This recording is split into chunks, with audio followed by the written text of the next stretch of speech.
Hello दोस्तों, आपका फिर एक वीडियो में स्वागत है। आज हम पढ़ेंगे ब्रीदिंग एंड रेस्पिरेशन। कुछ लोग कहते हैं कि ब्रीदिंग और रेस्पिरेशन में कोई अंतर नहीं है, लेकिन अंतर होता है। क्या अंतर होता है, डिटेल में समझेंगे।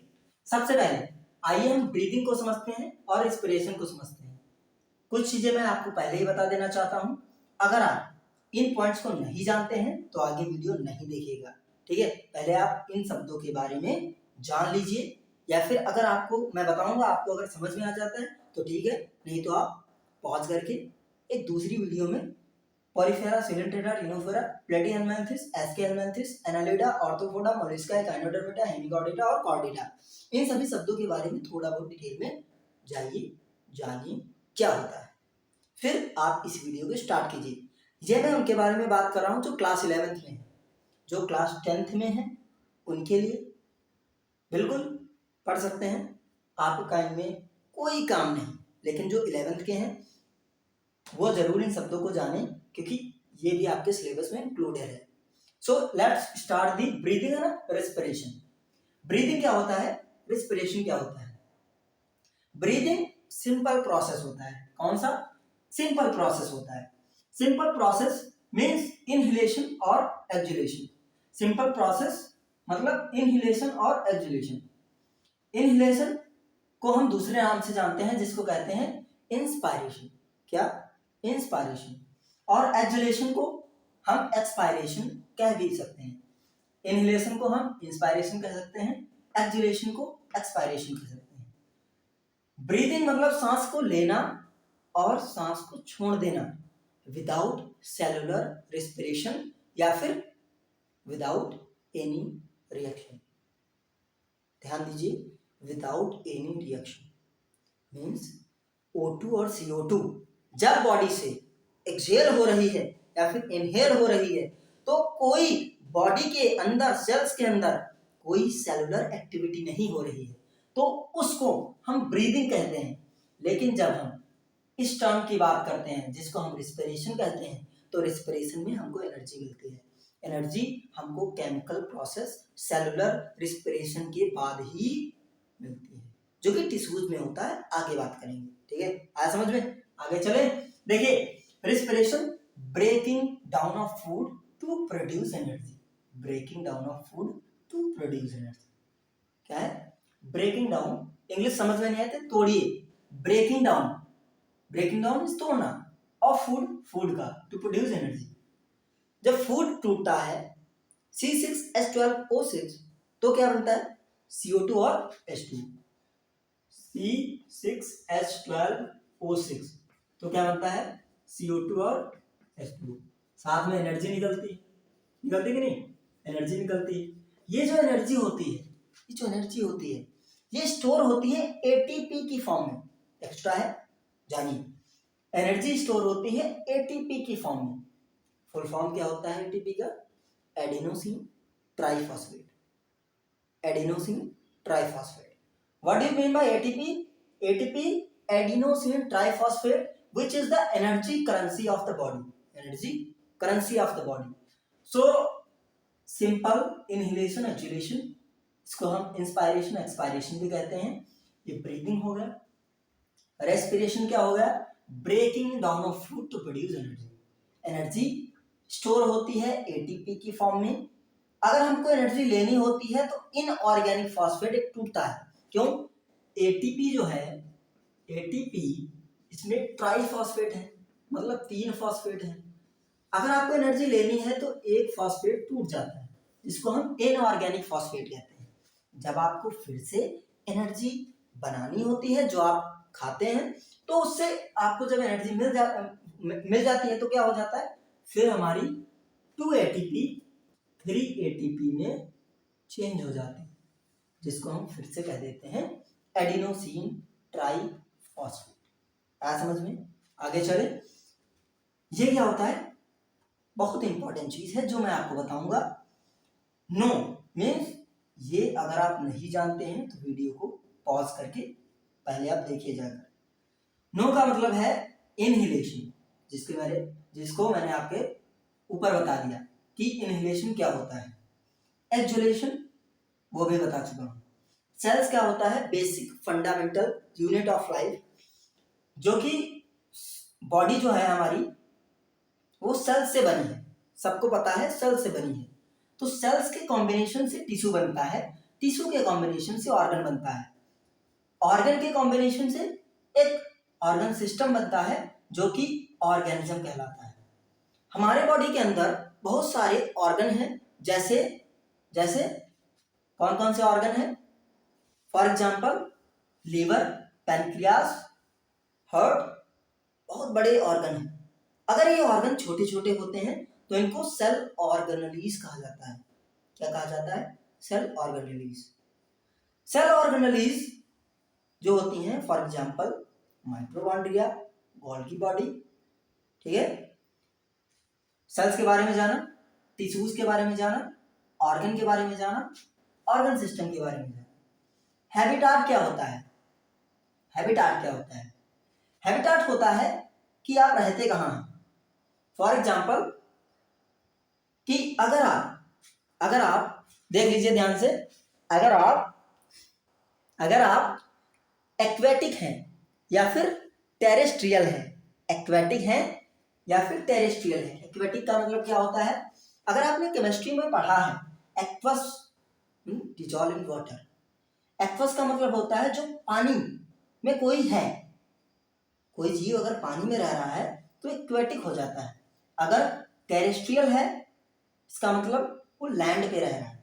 तो हैबिटाट एक्वेटिक भी हो सकता है, टेरेस्ट्रियल हो सकता है। आंसर दीजिए, ह्यूमन बींग्स एक्वेटिक हैं या टेरेस्ट्रियल है?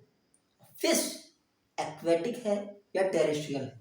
आगे चलें, पता है ना आपको एक्वेटिक टेरेस्ट्रियल क्या होता है? हैबिटाट है दोनों। Habitat can be divided into aquatic and terrestrial. Level of organisation means level of organisation, LOO, जिसको हम शॉर्ट फॉर्म में LOO कह सकते हैं। लेवल ऑफ ऑर्गेनाइजेशन हो सकता है cellular level of organisation, means कोई ऑर्गेनिज्म अगर सेल से बना है, कोई ऑर्गेनिज्म सेल से बना है तो सेलुलर ग्रेड ऑफ ऑर्गेनाइजेशन के अंतर्गत आएगा। जो पॉलीफेरा होते हैं वो सेलुलर ग्रेड ऑफ ऑर्गेनाइजेशन के पार्ट होते हैं। Tissue level of organisation, tissue grade of organisation जो होता है वो टीनोफोरा और सीलेंट्रेटा, ठीक है। टिश्यू लेवल ऑफ ऑर्गेनाइजेशन किसमें दिखती है? सीलेंट्रेटा और ctenophora. Organ system of organisation जो होती है वो हमें, ऑर्गन सिस्टम ऑफ ऑर्गेनाइजेशन हमें दिखती है, किसमें दिखती है? प्लेटीहेल्मिन्थेस। किसमें? प्लेटीहेल्मिन्थेस। ऑर्गन सिस्टम जो पूरी तरीके से ऑर्गन सिस्टम बन गया ना पूरी तरीके से, वो एस्केहेल्मिन्थेस, एनालिडा, ऑर्थोपोडा, मोलिस्का, इकाइनोडर्मेटा, हेमिकॉर्डेटा और कॉर्डेटा के अंतर्गत, ठीक है। अगर आपको ये सभी चीजें, आप देख लीजिए फिर से, अगर आपको पता है, अगर आप ये चीजें जानते हैं तो ही इस वीडियो को जरूर देखिए, अन्यथा आप पॉज कर लीजिए और पॉज करके जाइए इन शब्दों को पहचानिए, क्योंकि 11th के लिए बहुत इंपॉर्टेंट है कि आप Porifera, Coelenterata, Ctenophora, Platyhelminthes, Aschelminthes, Annelida, Arthropoda, Mollusca, Echinodermata, Hemichordata, Chordata, sequence याद कीजिए मेरे साथ, बोलिए। Porifera, Coelenterata, Ctenophora, Platyhelminthes, Aschelminthes, Annelida, Arthropoda, Mollusca, Echinodermata, Hemichordata, Chordata, Hemichordata, Chordata, ठीक है, याद हुआ। Porifera, Coelenterata, Ctenophora, Platyhelminthes, Aschelminthes, Annelida, Arthropoda, Mollusca, Echinodermata, Hemichordata, Chordata. Level of organisation की बात करें, cellular grade of organisation, tissue level of organisation, organ level of organisation, organ system level of organisation. एक बार recapitulation करते हैं। Breathing and respiration.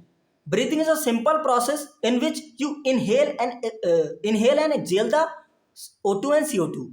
Inhalation can be termed as inspiration and exhalation can be termed as expiration. Respiration is the breaking down of the food to produce energy. कुछ चीजें आपको याद आनी चाहिए, जो आपको पता होनी चाहिए, वो ये है. नो, इनहेलेशन क्या होता है? What do you mean by exhalation? What are cells? Cells combine to form tissue. Tissue combine to form organ. Organ combine to form organ system, जो एक ऑर्गेनिज्म को बना देता है. Habitat can be divided into aquatic and terrestrial. When you talk about the level of organization can be divided into cellular level of organization, tissue level of organization, organ level of organization and organ system level of organization. अगर हम level of organisation में हम देखें तो Porifera, Coelenterata, Ctenophora, Platyhelminthes, Aschelminthes, Annelida, Arthropoda, Mollusca, Echinodermata, Hemichordata, Chordata, ये जो हमने लिखे हैं ये हमारे ऑर्गेनिजम्स के लेवल ऑफ ऑर्गेनाइजेशन होते हैं. इसका मतलब क्या है कि पोरीफेरा के अंदर सिर्फ सेलुलर ग्रेड ऑफ ऑर्गेनाइजेशन होती है. सिलेंड्रेटा, टिनोफोरा के अंदर टिश्यू लेवल ऑफ ऑर्गेनाइजेशन होती है. प्लैटीहेलमिन्थेस के अंदर ऑर्गन लेवल ऑफ ऑर्गेनाइजेशन होती है. एस्केहेलमिन्थेस तो कॉर्डेटा के पास organ system level of organisation होती है. एक बार आप इसका स्क्रीनशॉट लें, हम आगे चलें. ठीक है, आया समझ में? डन, क्लियर है, सबको आया समझ में? आगे चले, लिखिए, स्क्रीनशॉट लीजिए और लिख लीजिए, पॉज कर लीजिए. ठीक है,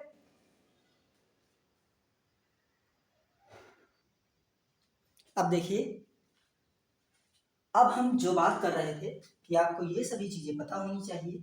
अगर आपको पता है, अब हम आगे बढ़ सकते हैं. Porifera, Coelenterata, Ctenophora, Platyhelminthes, Aschelminthes, Annelida, Arthropoda, Mollusca, Echinodermata, Hemichordata, Chordata. हम बात कर रहे हैं कि कोई ऑर्गेनिज्म कैसे रिस्पायर कर रहा है. तो स्किन से रिस्पायर कर सकता है, गिल्स से रिस्पायर कर सकता है, मॉइस्ट क्यूटिकल से रिस्पायर कर सकता है, और कैसे? बुक लंग्स, बुक गिल्स, ठीक है, और ट्रैकियल सिस्टम से रिस्पायर कर सकता है. तो हम कुछ सिस्टम लेकर आए हैं और सिंपल डिफ्यूजन से भी रिस्पायर कर सकता है. ठीक है, सिंपल डिफ्यूजन मतलब सिंपली बिना फोर्स के, बिना एक्सटर्नल फोर्स के अगर कोई मीडियम में चेंज होता है जो कि हाई कंसंट्रेशन से लो कंसंट्रेशन में होता है, तो उसको कहते हैं सिंपल डिफ्यूजन, जो कि आप क्लास 11th में cell the unit of life में पढ़ने वाले हैं. तो वो तो पढ़ेंगे ही. यहाँ पर हम क्या बात करेंगे? पोरीफेरा, सिलेंड्रेटा, टिनोफोरा, प्लैटीहेलमिन्थेस और इंक्लूडिंग एस्केहेलमिन्थेस. आप simple diffusion across body wall देखने वाले हैं. मतलब सिंपली आपकी जो गैस है, आप वो गैस ऑक्सीजन हो, कार्बन डाइऑक्साइड हो, वो मैटर नहीं करता, लेकिन जो डिफ्यूजन प्रोसेस है वो सिंपल डिफ्यूजन है. ठीक है, अब देखिएगा, एनालिडा जो है वो मॉइस्ट क्यूटिकल से रिस्पायर करता है. ये पार्ट है, रिस्पिरेटरी पार्ट. ठीक है, इसकी मदद से ही रिस्पायर करता है. फॉर एग्जांपल जैसे फिश है तो गिल से रिस्पायर करता है. हम सब लोग हैं लंग से रिस्पायर करते हैं. ठीक है, बताइएगा हम सब लोग एनिमल्स में किस पार्ट के अंतर्गत आते हैं, वो आगे हम बात करेंगे, लेकिन आप तुरंत कमेंट कीजिए. ऑर्थोपोडा को देखें तो gills, book lungs, tracheal system. ठीक है, लिख लीजिए. और मोलस्का, फेदर लाइक गिल्स, ठीक है, जिसको हम टिनिडिया भी कहते हैं. एकाइनोडर्मिटा वाटर वेस्कुलर सिस्टम. ठीक है, जिसको हम ट्यूब फीड भी कहते हैं. Water vascular system, water vessels, जैसे जाइलम फ्लोएम वाली वेसल्स होती हैं. ठीक है, वाटर वेस्कुलर, जिसको हम जाइलम कहते हैं. तो ये वाटर वेस्कुलर सिस्टम मतलब वाटर जो है या फिर ट्रांसपोर्ट हो रहा है वो वाटर वेस्कुलर सिस्टम से हो रहा है. गैस का ट्रांसपोर्ट एकाइनोडर्मिटा में वाटर वेस्कुलर सिस्टम से होता है, जो ट्यूब के माध्यम से होता है, जिसको हम ट्यूब फीट कहते हैं. ठीक है, हेमिकॉर्डेटा की बात करें तो ये जो हेमिकॉर्डिटा है ना, जब इसका क्लासिफिकेशन लेवल ऑफ ऑर्गेनाइजेशन देखी गई तो इसकी लेवल ऑफ ऑर्गेनाइजेशन में थोड़ा सा क्लासिफिकेशन में प्रॉब्लम आई थी। इसको पहले हम कॉर्डेटा के अंदर रखते थे, अब इसको हम एक एक्सक्लूसिव एक स्टेज दे चुके हैं, ठीक है। उसको कहते हैं हेमिकॉर्डेटा, जो कि गिल्स से ही रिस्पायर करते हैं, ठीक है। हेमिकॉर्डेटा के अंदर ऑर्गेनिजम्स होंगे ना, ऑर्गेनिजम्स ही तो रिस्पायर करेंगे। कॉर्डेटा का हम एक्सक्लूसिव बात करेंगे भाई, क्यों? कॉर्डेटा के अंदर तो हम सब लोग आते हैं, तो हम उनको एक्सक्लूसिव बात करेंगे। आप इसको एक बार फिर से लिख लीजिए, ठीक है, लिख लीजिए।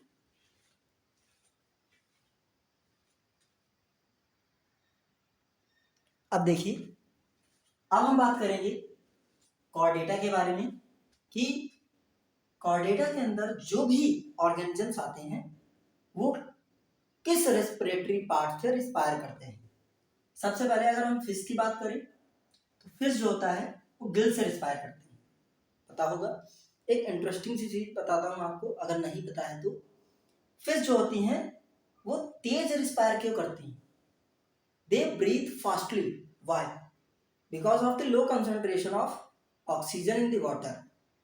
हमें पता है H2O में H2 का जो एटॉमिसिटी है ज़्यादा है, वो ऑक्साइड की फॉर्म में बैठा हुआ है। लो कंसंट्रेशन होने की वजह से फिशेस को ऑक्सीजन प्रॉपर नहीं मिल पाती, जिसकी वजह से वो तेज रिस्पायर करती हैं, ठीक है। इंटरेस्टिंग सी चीज़ है कि फिशेस जो होती हैं तेज रिस्पायर क्यों करती हैं, क्लास 10th का टॉपिक है, ठीक है।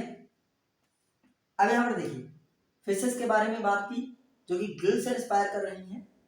अगर हम एम्फीबिया की बात करें, वो लंग से भी रिस्पायर करते हैं, गिल से भी रिस्पायर करते हैं, स्किन मतलब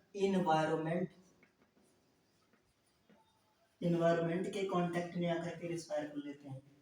और बक्कोफेरेंस ऐसे करके जो होता है ना, बनाते हैं उसको बक्कोफेरेंस, ठीक है, उससे रिस्पायर कर लेते हैं। रेप्टिलिया जो सांप होते हैं वो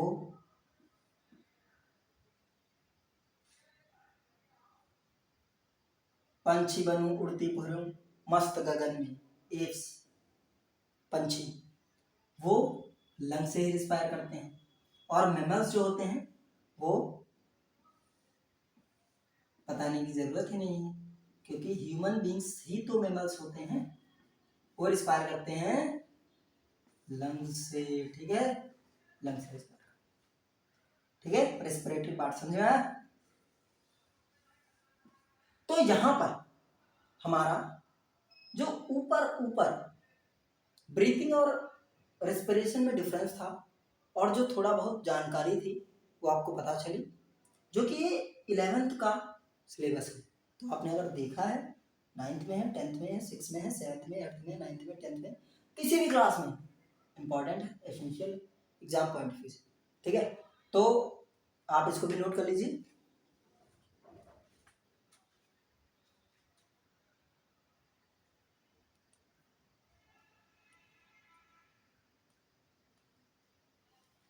अगर आपने नोट किया है तो फिर मैं आपको बता देना चाहता हूं, अगर आप इस चैनल पर नए हैं तो प्लीज़ लाइक कीजिए, शेयर कीजिए, सब्सक्राइब कीजिए, क्योंकि अब हम जो सीरीज शुरू कर रहे हैं वो बिल्कुल परफेक्ट होगी, कोई भी चीज़ आपकी छूटेगी नहीं।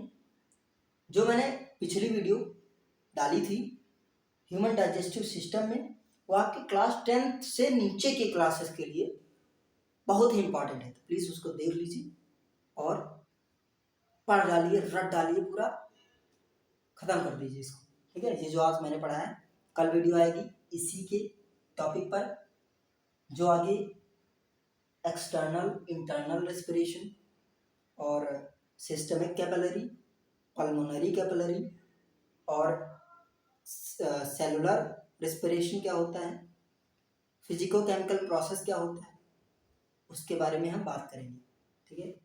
उसका कुछ इंट्रोडक्टरी पार्ट अभी हम समझेंगे, कल हम पूरा डिटेल में समझेंगे, तो उसको जरूर देखिएगा और इसको पूरी तरीके से कंप्लीट कर लीजिए, रट डालिए वीडियो, ठीक है, रट डालिए वीडियो। धन्यवाद वॉचिंग दिस वीडियो, ठीक है।